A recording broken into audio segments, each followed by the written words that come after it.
Candidate Vivek, thanks for coming back on. We appreciate it. Just a word on this Biden thing in Wisconsin. You know, you take a look at the numbers. Manufacturing jobs haven't gone up in 2 years. And if you look at the supply managers, the Institute for Supply Managers for Manufacturing, that has been actually down over the past 2 years. Joe Biden could pour as much money into one plant or not, but the story is he is losing the economy to Trump by 20, 25 percentage points. What you make of this? No doubt about it. Everyday people understand the impact it's had on them. Larry, it's actually pretty simple. Prices have gone up cumulatively. Wages have not gone up to keep up with it. And interest rates and mortgage rates have gone up in the name of fighting that inflation.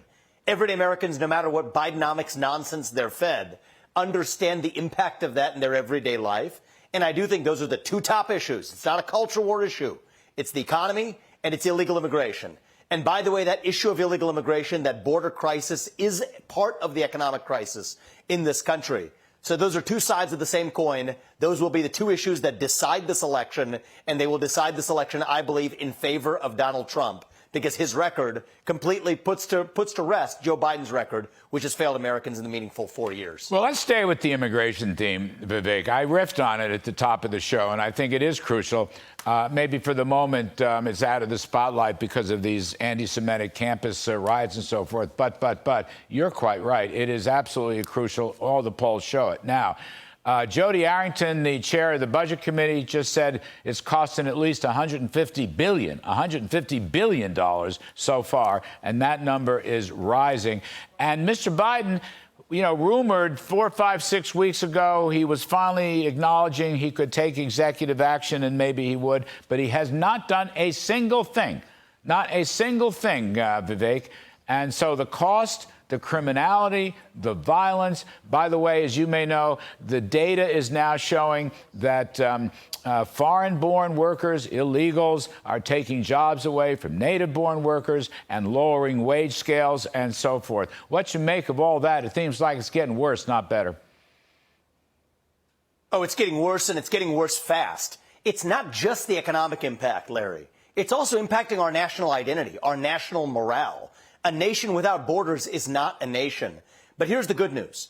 This is something the next president, President Trump, I hope the 47th president of the United States, is able to fix without asking Congress for permission or for forgiveness. The most important issue of our time is one that the U.S. president can directly address by enforcing the existing laws. Move the military to the southern border, complete the border wall, stop funding Central America and those countries until they have actually stopped the northward flow of migrants from Venezuela to the southern border of Texas, end birthright citizenship for the kids of illegals, and stop funding sanctuary cities. That ends the incentives to be here illegally.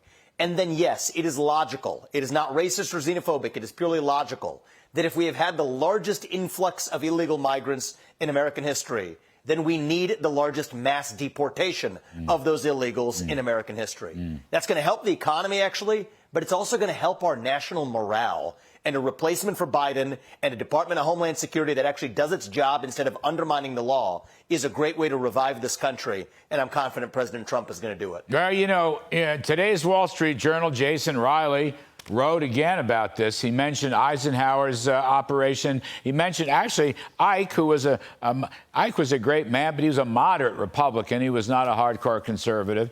Earl Warren was governor of California. Warren became the liberal Chief Justice of the Supreme Court, as you may know. But both of them worked to deport the illegals. This was in the mid-1950s, and they were able to do it. Yep. And actually, it was very popular. I mean, Ike left office with about a 60% popularity rating.